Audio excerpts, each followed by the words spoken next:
Un día antes de la juramentación, vale decir el 19 de julio del 2018, nuevamente Pablo Sánchez y Zoraida Ábalos convocan a Junta nuevamente para reiterar si juramentaba o no. Volvimos a escuchar los audios y no había ningún contenido.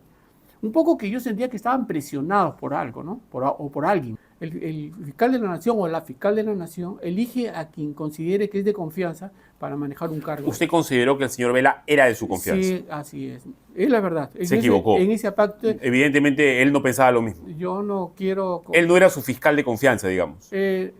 Después, por eso que le retiro la confianza. Por eso que lo cambio a él y a Pérez. Otro fundamento de mi decisión fue la falta de respeto a la jerarquía institucional. ¿A quién? ¿A usted? A mí y a los fiscales supremos. ¿Cómo le faltó el respeto a Rafael Vela? Pero no salía a decir que yo tenía que dar un paso al costado porque no tenía idoneidad, no tenía calidad. ¿Cómo está su relación con Dios después de esto, doctor? Mi relación con Dios está reforzada, fortificada. Soy una persona creyente. Gracias a Dios estoy de pie. Algunos lo odian o les cae muy mal Pedro Chávarri, lo acusan de haber entorpecido las investigaciones en contra de todo este bolondrón llamado Lava-Jato, quiso politizar el asunto. Sin embargo, entiendo yo que a medida que ha pasado el tiempo desde la defenestración del señor Pedro Chávarri en Fiscalía, él fue el fiscal de la Nación, nada menos, que quiso desbaratar el equipo Lava-Jato que había estado comandado en principio por estos dos personajes hoy tan puestos en entredicho. El suspendido Rafael Vela y el aún en funciones José Domingo Pérez.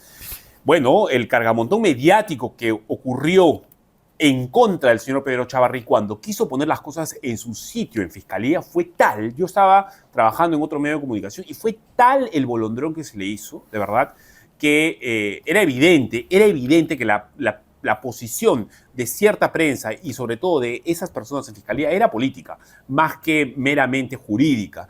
Y bueno, las cosas que han ocurrido este fin de semana, el señor Jaime Villanueva, el ex asesor de Patricia Benavides, ha mencionado que el señor Pedro Chávarri habría tenido algunos encuentros, algunas reuniones con el señor Gorriti durante el tiempo que él estuvo a la cabeza de Fiscalía. Evidentemente esto es un desastre desde el punto de vista moral para todos los que queremos una fiscalía fuerte, justa, honesta, en búsqueda de la verdad, etc. Y para eso hemos invitado hoy al ex fiscal de la Nación, Pedro Chávarri, un poco para que nos cuente cuál es su perspectiva y un poco para tratar de entender qué cosa es lo que ocurrió. Doctor Chávarri, ¿cómo está? Buenos días. Muy buenos días, Fabricio. Gracias por la invitación. Muchas gracias por estar aquí, gracias por aceptar la entrevista. Doctor Chávarri, primero, agradecerle por la visita y segundo, lo primero que se le viene a la mente a usted después de haber escuchado su apellido, su nombre, una vez más en medios de comunicación, ahora de parte de este ex asesor de Patricia Benavides, relacionándolo a usted con el señor Gustavo Gorriti. Hay dos aseveraciones, se las voy a recordar en un instante para que usted me pueda dar sus descargos, pero básicamente, ¿qué es lo primero que se le viene a la cabeza cuando ocurre esto? Bueno, reitero, buenos días y gracias por la invitación.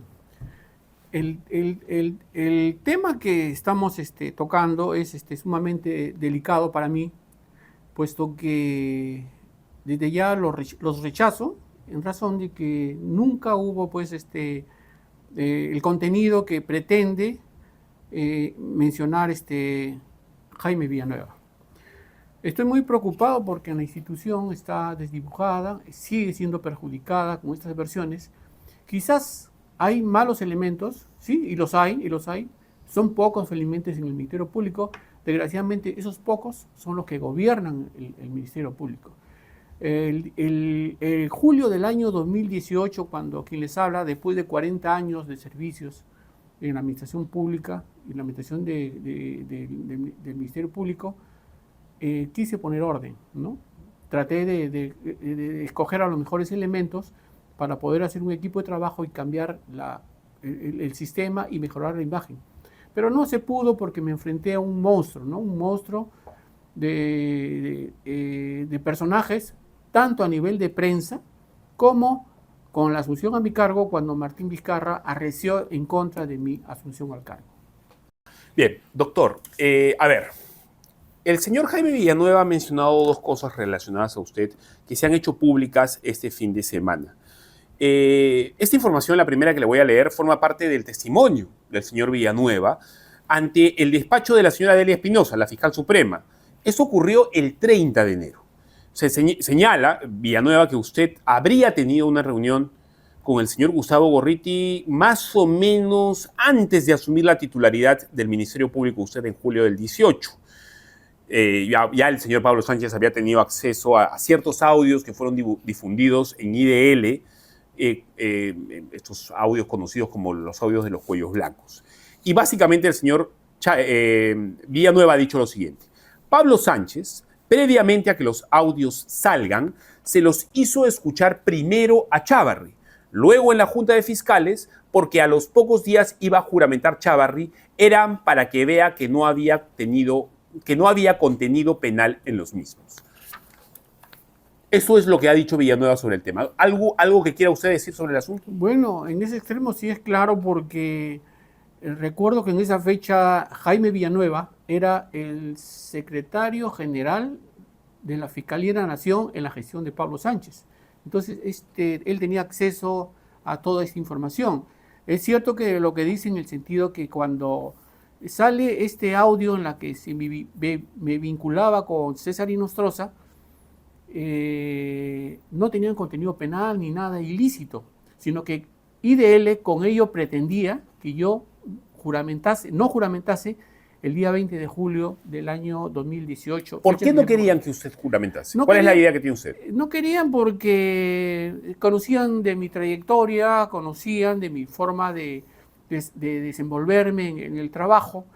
Mejor dicho, en la fiscalía, como en toda institución, las personas se conocen y sabían que la línea que yo tenía era línea de trabajo, de transparencia.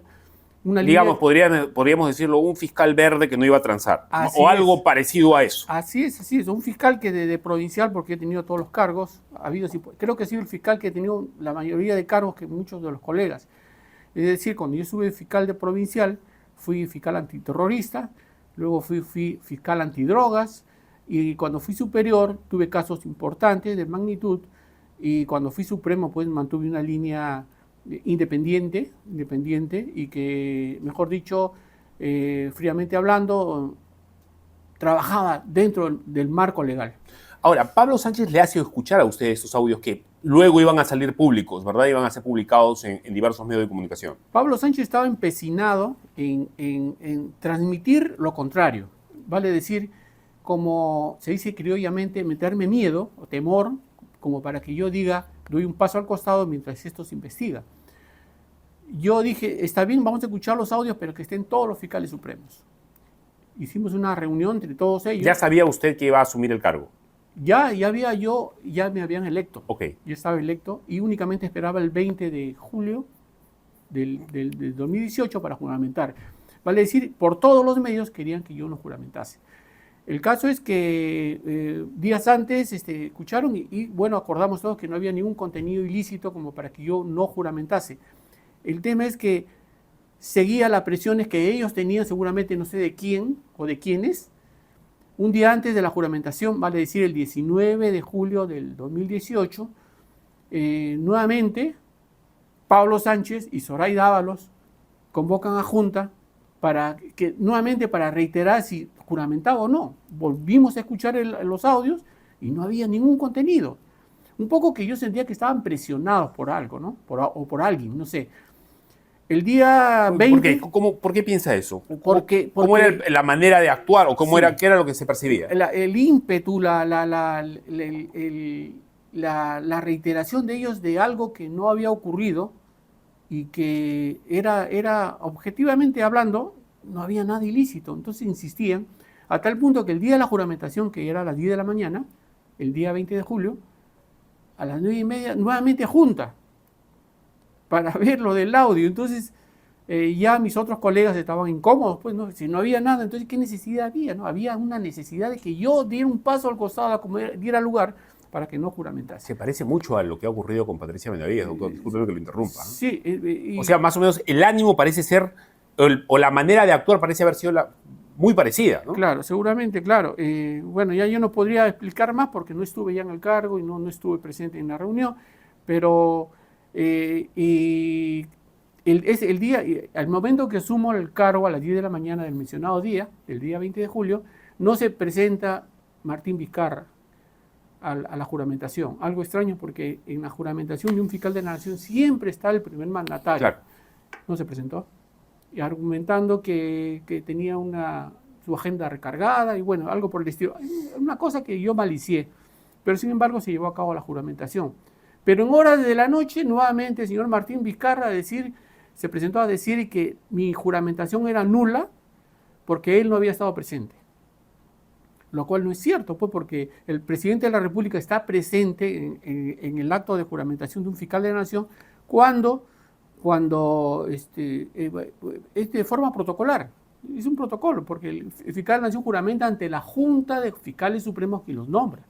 Y fue así, todo fue normal, se realizó la reunión y al día siguiente arreció nuevamente la campaña en contra mía, sacando audios inocuos, audios que no tenían ningún contenido, basados en que ya César Inostroza estaba siendo cuestionado. Claro, básicamente lo que estaba ocurriendo en ese tiempo es, él había sido cuestionado por todo ese asunto de los cuellos largos. Sí. Lo único que usted aparecía era conversando con él, Claro. pero yo recuerdo que no eran audios que indicaban un delito. O sea, era una conversación amical, ¿no? Era una conversación entre dos personas que evidentemente se conocían. Sí. Pero no había un fondo, algo que indicase un enjuague, una cosa medio rara que estaba ocurriendo ahí.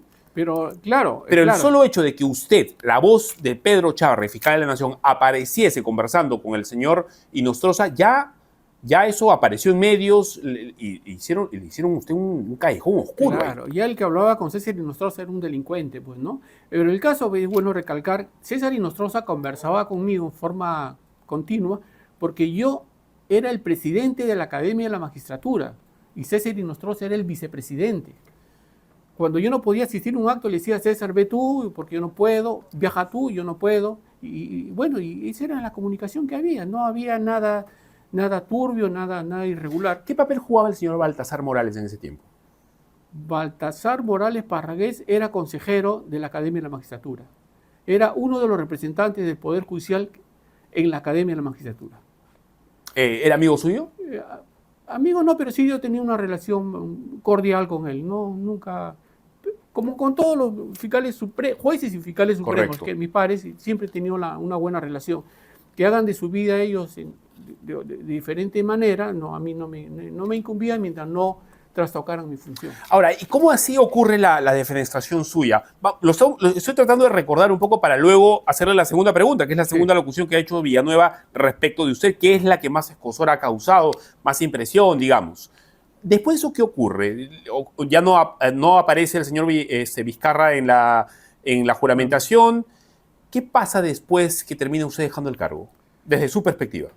Bueno, pero para esto, pues, durante los casi 6 a 7 meses que estuve en el cargo, recibía continuos ataques de parte de Vizcarra y de sus ministros y sus operadores políticos del Congreso, como Gino Costa, como bueno, el cura Arana y Gloria Montenegro, quienes empezaron a presentar denuncias constitucionales conmigo. Tuve en menos de 15 días en el cargo, tuve 37 denuncias constitucionales. Lo empapelaron. Me empapelaron. De las cuales 33, 34 se archivaron porque no tenían ningún contenido. Y por eso que los del ala izquierda dijeron, políticamente hablando, dijeron que me estaban blindando. Entonces, ahora, claro, no se logró nada en la vía penal, pero los titulares ya estaban ahí. sí, no, y me causaron mucho daño familiar y dentro de mi entorno, pero por suerte en el camino se fue diluyendo todo esto porque conocían de mi trabajo y sabían que cómo actuaba. Sin embargo, de alguna manera pues mancilla el honor de las personas. Hemos sabido mantenernos en esto, luchando con los abogados, un trámite, otro trámite.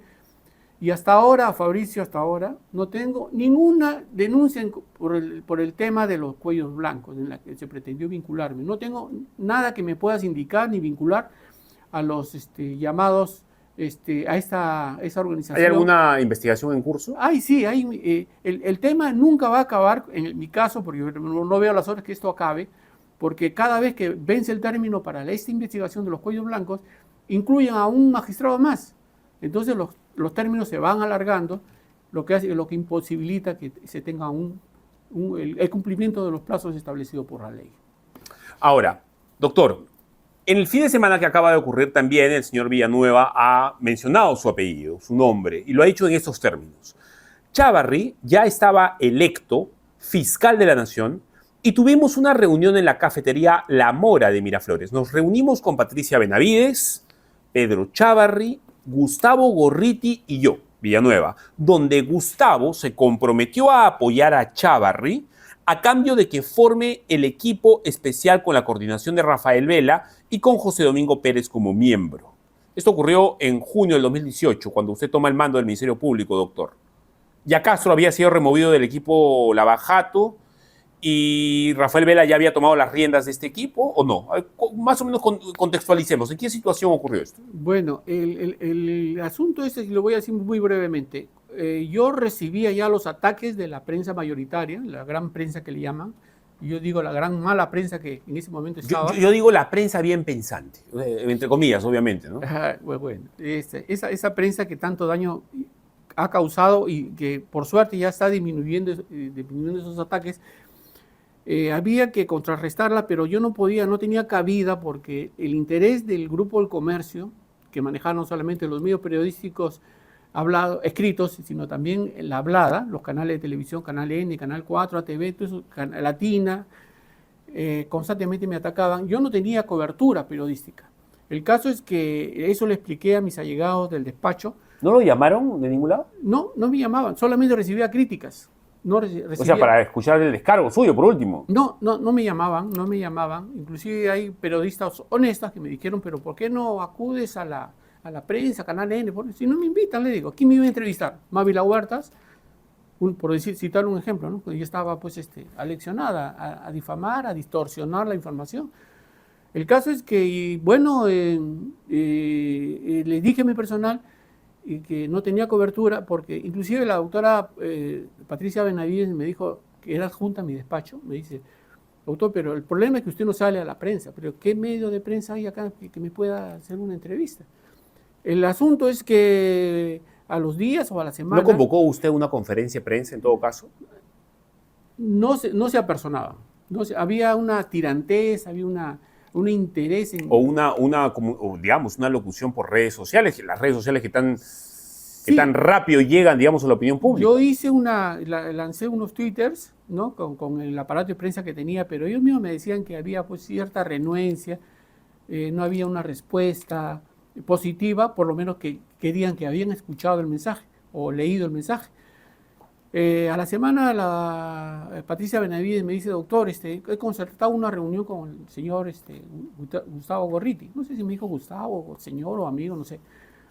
Yo le digo, pero, y me dice, hay que aprovecharlo porque IDL tiene mucha cobertura y maneja esos medios con los cuales usted puede hacer conocer su plan de trabajo. Y efectivamente se concertó la reunión, fue allí a petición de ellos. Esta reunión sí existió, la de La Mora. Sí, la reunión sí existió. Por única vez, ¿no? La Mora es una panadería. A ver, vayamos desde el inicio, doctor. ¿En qué circunstancias se planea la reunión? ¿Cómo así surge la idea de reunirse estas 4 personas? Es decir, usted, Gorriti, Vela y el señor Villanueva. No, Vela no estaba. Vela no estaba. Los quienes estábamos... Perdón, Patricia Benavides, Pedro Chávarri, Gorriti y Villanueva. Sí, y otra persona más que no identifiqué. Fuimos al café y yo llegué con... ¿Quién le anuncia a usted que iba a haber esta reunión? Patricia Benavides me dijo, doctor, ya hemos concertado una reunión con Gustavo Gorriti. Y yo dije, bueno, como yo estaba huérfano de información, de difusores, de periodistas, porque yo pensaba que este señor Gorriti era periodista. Pero ¿no sabía usted que Gorriti ya era un hombre en entredicho? O sea, sí. Ya evidentemente había todavía era chica, ¿verdad? La crítica, sí, o la fortaleza de la crítica, porque no es tan grande como es ahora. Hoy es mayoritariamente en redes quién no está en contra de Gorriti, etcétera. Claro. Pero en ese tiempo ya se sabía quién era él. Se sabía quién era él, pero sin embargo, él tenía acceso a los medios y era quien más me atacaba. Lo que yo quería era que me conociera, yo, exponerle yo mi punto de vista y que me conociera como persona, para explicarle quién era yo primero y después explicarle mi proyecto de trabajo, mi plan de gestión que empezaba a aplicar durante mi gestión. Eso nada más, ese es el único interés que tenía, por eso que fue un lugar público. Seguramente él lo escogió, ¿no? Porque yo no tenía ningún problema, porque yo era quien necesitaba esa comunicación, y fue lo único que se conversó. ¿De qué se conversó? De esto, de mi plan de trabajo, de mi plan piloto de trabajo, mi plan de gestión, y nada más. Eso es lo único que se conversó. Ahora, ¿eso se permite hacerlo? No sé si está prohibido, pero ¿se permite que un fiscal de la Nación se reúna con un jefe de un medio de comunicación o sí se puede hacer? En primer lugar, yo todavía no había juramentado como fiscal de la Nación. Acá el texto, lo que dice Villanueva es que Chávarri ya estaba electo fiscal de la Nación, pero todavía no había juramentado. No había juramentado. Okay. O sea, oficialmente no era el fiscal de la Nación, sino era Pablo Sánchez. Entonces, en conclusión fue eso, ¿no? Fue antes, y yo quería llegar pues con claridad y que nadie esté mortificando. Pero aquí lo contradictorio, Fabricio, es lo que llama poderosamente la atención, es que él diga que él me ofreció su apoyo. Yo le digo a alguna persona que piense en contra mía, ¿qué apoyo recibió de Gustavo Gorriti? Si todavía me ha criticado antes y después de mi gestión, y él fue el principal gestor de mi salida. Él, Vela y Pérez, quien presuntamente eran los favorecidos con mi decisión. Ahora, doctor, no significa que yo entiendo lo que usted me está diciendo, pero no significa que lo que decía Villanueva o lo que ha dicho Villanueva es falso. Es falso. Podría podría ser que pasó, pero finalmente fue usted traicionado por el propio Gorriti. Podría ser que en esa reunión Gorriti efectivamente le prometió todo el apoyo, pero luego se metió al carro y se olvidó de lo que le había dicho hizo lo que hizo. Sí, porque al día siguiente... Eso pasó. Claro, al día siguiente que yo asumo... O sea, sí se reunió para buscar el apoyo de Gorriti. No, pero él al final hizo todo lo contrario. No el apoyo, no es la palabra apoyo. Lo que yo buscaba era que me conociera. Como se dice criollamente, yo quería pecharlo y decirle, oiga, ¿qué le pasa a usted conmigo, no? ¿Por qué usted me dice que yo estoy de la mano de un expresidente? Y bueno, ya no estoy en la fiscalía, puedo decir, que me llevaba de la mano el señor García, el presidente García. O también en otro ángulo decía que yo era el abogado, uno de los voceros del grupo Fuerza Popular. Correcto. Entonces, y no era así, pues, ¿no? Lo único que yo quería y la cantidad de portadas que hubieron contra usted, así, o sea, era demasiado. O sea, no puede haber tanta portada contra un exfiscal porque no había un elemento delictivo claro ahí. Eran simplemente indicios, había que hacer una investigación, en todo caso la prensa tenía que hacer su chamba, tenían que haberlo llamado a usted. A mí lo que me sorprende de esa época es que no se le buscaba a Pedro Chávarri para la opinión en contrario, que es un elemento pues, clave del periodismo. O sea, el periodista que se precie de serlo tiene que buscar a las dos partes, así no te guste la otra parte. Tú tienes que darle un espacio, tienes que sentarlo en una silla, tienes que poner una cámara y preguntarle y dejarlo que hable, porque eso es periodismo. Eso no ocurrió con el señor Pedro Chávarri, eso hay que decirlo claramente. Yo trabajaba en un canal de televisión, yo no podía tomar las decisiones, evidentemente, además que lo mío nunca fue, en el tiempo de reportero, hacer crónicas políticas, lo mío era sociales, hacer crónicas de viajes, mostrar denuncias ciudadanas, etcétera. Pero evidentemente yo me quedaba sorprendido porque los noticieros de la época, no solamente el lugar donde yo trabajaba o no trabajaba, los noticieros en general, es verdad, tenían una animadversión previamente. Había un prejuicio para ya sentenciar a una persona con la que ni siquiera habían conversado, a la que ni siquiera se le había escuchado. Ahora, doctor Chávarri. Y lo más grave, Fabricio, cuando tejieron esto de los audios de los cuellos blancos, en la que me incluyen sin ningún motivo, dijeron que los cuellos blancos me habían elegido fiscal de la Nación. Y eso, pues, pero eso, ¿cómo podría haber sido posible? Eso es descabellado, pues, porque a mí quien me elige es la Junta de Fiscales. A ver, los cuellos blancos son ¿cómo se llama el juez que estaba en el Callao? Walter Ríos, estaba Inostroza por ahí, había algunos más, pero no tenían la prerrogativa para elegir a nadie ellos. Además, en todo caso, la acusación contra ellos era de otro tipo, ¿no? Era un grupo que cometió irregularidades en el Callao y después han incluido hablo de mí, ¿no? Pero algunos magistrados de Lima, supremos, los han incluido en este grupo, lo cual era descabellado, pues. Y también con ese caballito de batalla es que ellos sostenían pues de que los cuellos blancos me habían promovido o me habían elegido como fiscal de la nación, lo cual era completamente incierto, no incierto, ¿no? Era no cierto, y que perjudicó pues de alguna manera el inicio de mi gestión. Bien, doctor, a ver, estaba yendo a esto. Otra vez Villanueva lo mencionó a usted. Este fin de semana se ha sabido que en una conversación que tuvo Villanueva el 30 de enero pasado, es decir, hace bien poquito, estamos hablando de 12 días, casi 2 semanas atrás, lo han sentado Villanueva en Fiscalía y él ha dicho esto. Incluso Gorriti salió en un programa defendiendo a Chávarri y me acuerdo mucho que Chávarri dijo: San Gustavo, si tuviera otro hijo, le pondría a Gustavo. En palabras de Villanueva, eso es lo que dijo usted respecto de Gorriti. Eso es completamente falso. Después de la reunión en la cafetería ya no lo he vuelto a ver. Una vez nomás lo he visto a este señor, a Gustavo Gorriti. Y nunca dijo: oye, yo le pondría a mi hijo, no, le pondría que voy tu a nombre. poner a mi hijo, pobrecito. No, o quizá para caerle bien, para que ya no le siga pegando abajo, qué sé yo. No, absolutamente nada de esto. Y la respuesta es que, reitero, Gustavo Gorriti, después de esta reunión, continuó con los ataques. Por eso que saque esos audios. Continuó con los ataques. Entonces es contradictorio a lo que dice Jaime Villanueva. No sé por qué lo habrá hecho o por qué lo habrá dicho, pero siguió atacándome. Por eso que salen los audios, pues, para impedir que yo juramente como fiscal de la nación. Y de ahí se cogía Martín Vizcarra para decir que yo no podía estar en el cargo por los famosos audios de la vergüenza, en los cuales yo pues, no había cometido nada irregular.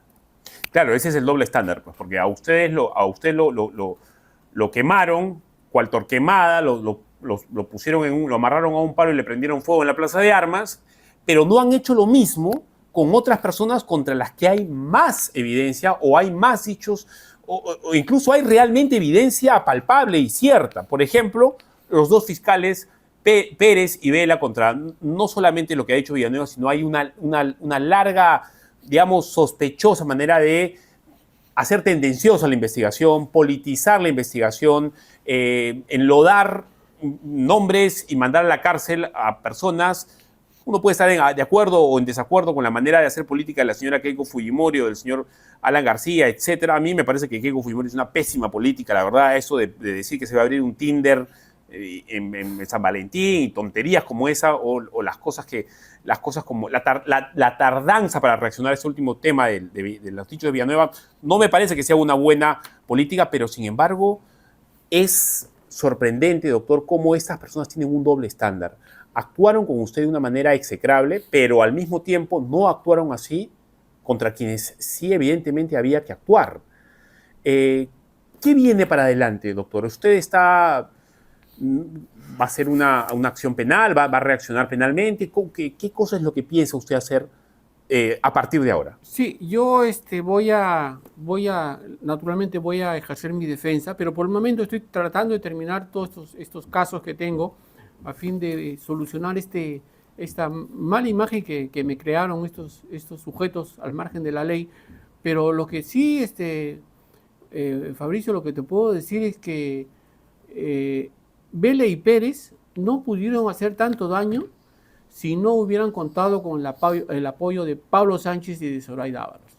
Ellos desde la Junta de Fiscales siempre se oponían a que esos dos malos operadores de justicia, como fueron Vela y Pérez, acudieran a la Junta de Fiscales Supremos a rendir un informe, no para que detallen lo del caso, porque es una investigación reservada, sino para que ellos dijeran y explicaran por qué razón ese doble rasero, por qué ellos tenían que exponer su trabajo ante los medios de prensa afines a ellos, por decir, Canal N, Canal RPP y el otro Canal 4, en las horas puntas, los días dominicales, por ejemplo, se despachaban en contra de todos, del fiscal de la Nación, de los fiscales supremos que no pensábamos como ellos, como fue con el caso del doctor Gálvez Villegas y el doctor Rodríguez Montesa, quien eran los que me sostenían durante esos 6 meses para que yo continuara en el cargo, era la mayoría.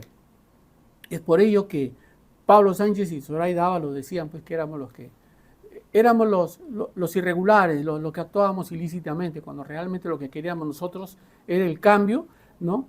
Llamándole la atención a estos malos operadores porque habían sesgado por completo a la investigación. Era ya la falta de respeto hacia el fiscal de la Nación, hacia los fiscales supremos que me apoyaban, no solamente a mí, sino también a algunos jueces supremos y miembros del Tribunal Constitucional que no le daban la razón en sus reclamos.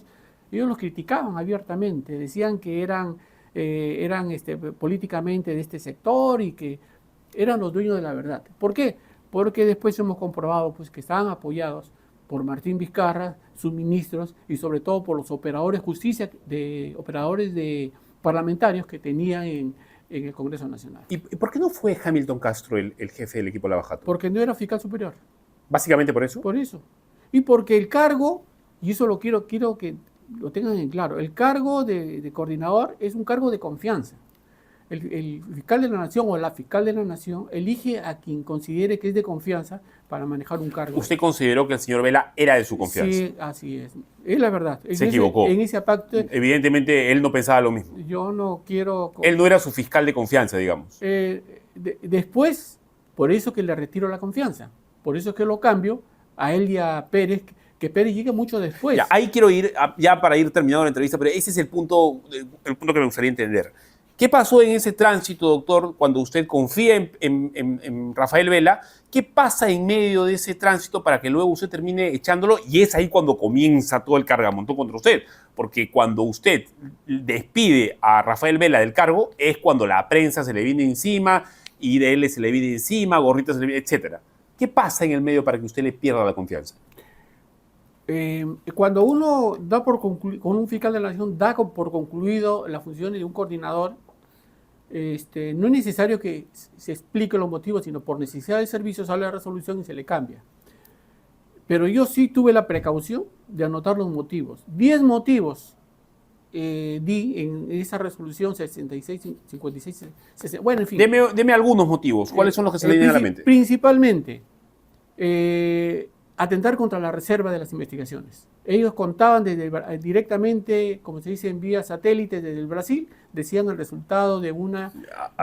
Permítame hacer un paréntesis ahí. O sea, hay una señora que se llama Graciela Villasís, no la conozco, nunca he conversado con ella, no la conozco en persona, conozco que es una buena periodista y todo lo demás por dichos de terceros, pero ella me acuerdo que tuiteaba en tiempo real lo que estaba ocurriendo en Brasil. Es decir, estaba el señor Rafael Vela reunido con todo este asunto, con los ejecutivos de Odebrecht y todo lo demás que estaba ocurriendo en Brasil, y ella en tiempo real estaba tuiteando lo que ocurría en la audiencia. Era espectacular. O sea, a ver, como periodista, ¿quién no quisiera tener ese tipo de información pues privilegiada? Pero si tú te pones a pensar, algo raro tenía que haber estado pasando para que la señora Graciela Villasís del Comercio tuviera información privilegiada en el momento. Quiere decir que tenía una comunicación directa con Rafael Vela Barba o con, bueno, no sé, pues si con el fiscal de la Nación. Había una confabulación, pues ahí, un contubernio entre este grupo con la gran prensa, ¿no? Perdón, y era porque obviamente uno de los que podían haberse ido a prisión, a una larga prisión por este asunto de Odebrecht, es el dueño del Comercio, el señor Pepe Graña, José Graña, ¿verdad? Pero ahí estamos viendo pues la ventaja que tuvo para que le dieran la libertad, ¿no? Cuando el grupo liderado por Pérez le levantan la orden del levantamiento de la prisión preventiva a Graña y al otros de los vinculados allí. Entonces, ese era el motivo por el cual pues, nosotros lo citamos a la fiscal suprema. Otro caso otro fundamento de mi decisión fue la falta de respeto a la jerarquía institucional. ¿A quién? ¿A usted? A mí y a los fiscales supremos. ¿Cómo le faltó el respeto a Rafael Vela? Pero no salía a decir que yo tenía que dar un paso al costado porque no tenía idoneidad, no tenía calidad. Bueno, no sé, ya no quiero... Un subalterno, ¿verdad? Porque en la fiscalía el estamento es así, es horizontal, ¿no? Jerárquico. Ajá. Es jerárquico. Entonces un cabo le decía al coronel que tenía que irse. Algo así. Así es. Entonces, y era un fiscal del primer nivel, ni siquiera uno que ya tenía expectativa de ser supremo, no, era el primer nivel, y tipo desaforadamente decía pues que tenía que yo apartarme, ¿no? Esta situación yo se la pedí al coordinador porque yo no tenía ninguna conversación, nunca tuve una conversación con Pérez. ¿Quién era la Autoridad Nacional de Control ahí? No, todavía no había. No había, ¿no? No se había creado, pero la jefa de control interno era Zoraida Ábalos. No, pues. Entonces, Zoraida Ábalos, pues cuando yo le decía, en junta le decía que ponga orden, pero ella no hacía nada por el estilo, ¿no? Nada hacía por poner orden y permitía toda esta falta de respeto. Situación que se ha repetido posteriormente con ella, ¿no? Hemos roto el esquema, el principio de jerarquía que establece no solamente que debemos tener todas las personas, sino también lo que dice la ley orgánica, ¿no? Que cualquier falta de respeto, pues de inmediato pues, se le sanciona disciplinariamente. Esa fue otra de las razones, y después de filtrar información a los medios, en fin, 10 argumentos que fueron propios de la función de Pérez. Hay más, bueno, el asunto es que la facultad del fiscal de la Nación de los cambios se hacen también por razones de retiro de confianza. Entonces, hubieron razones suficientes, como ustedes se dieron cuenta, para poder hacer los cambios. Yo quise cambiar esto, quise transparentar todo lo que significaba Odebrecht. Por eso que yo hasta ahora digo, el tema central de toda esta caída o desprestigio del Ministerio Público es la forma como se ha tramitado el caso Odebrecht. El caso Odebrecht. Ahora, para ir terminando ya, doctor, a ver, un par de preguntas que obviamente se le vienen a la mente a la gente que nos está escuchando. Aparece usted en algunos videos y dijeron, abrió la oficina, ¿verdad? Deslacró lo que se habían puesto para que nadie entre. ¿Qué cosa es lo que hizo ahí adentro Pedro Chávarri? Sacó documentos, se liberó de evidencia que lo iba a comprometer, etc. Hay una investigación que todavía no culmina. Hace 5 años está esta investigación y no encuentra ninguna prueba contra mí. Voy a citar un ejemplo. Mávila Huertas, la periodista muy ligada al gobierno de Vizcarra, y lo digo abiertamente, decía por sus canales que todo el Perú había visto que Chávarri había salido con cajas de la oficina Sí, claro, que se delacró. Hasta ahora no hay ni un video en la que yo aparezca. Todas las personas vinculadas, que desgraciadamente las vincularon sin tener motivo, dicen pues que no estuve, que no ordené nada, no hay ninguna prueba contra mí. Se han hecho peritajes, se han revisado cámaras, hay un informe de la DIVIAC que poco a poco ha hecho caer a toda esta patraña que se montó contra mí, y que realmente fue el motivo por el cual la Junta de Fiscales, la Junta Nacional de Justicia me destituye. O sea, la Junta me destituye cuando no había terminado la investigación. ¿Qué tal si me absuelven de los cargos del delacrado? Que deben hacerlo porque no hay pruebas contra mí. No aparezco en ningún video, ningún audio. ¿Y cómo está usted con todo esto? ¿Cuántos años después ya? ¿6 años después? 5 años ya después. para 6 años. ¿Cómo está su relación con Dios después de esto, doctor? Mi relación con Dios está reforzada, fortificada. Soy una persona creyente. Gracias a Dios estoy de pie, ¿no? De pie, porque sé que... ¿Ha apelado usted a la autoridad superior? He apelado y tengo en mente llegar al Tribunal Constitucional, donde espero... No, le digo que ha apelado usted a Dios, ¿verdad?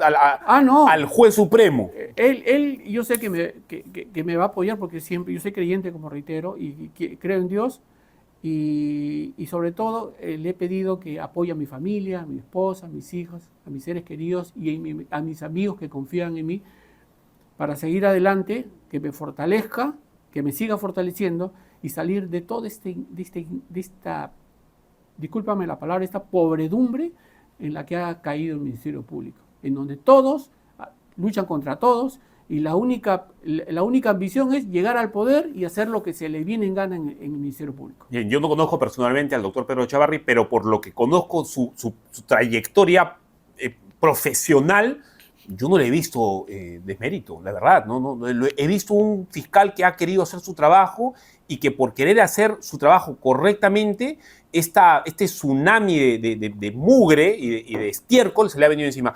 Sinceramente, ¿cuenta usted con las oraciones mías y de mi familia, doctor?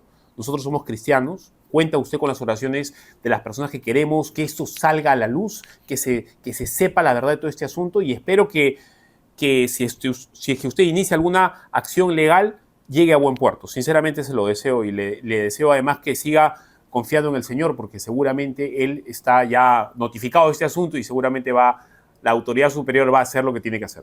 Así es. Gracias, Fabricio, y decir que Dios está en todo sitio, en todo lugar y en todo momento, y sobre todo cuando más necesitamos de su apoyo.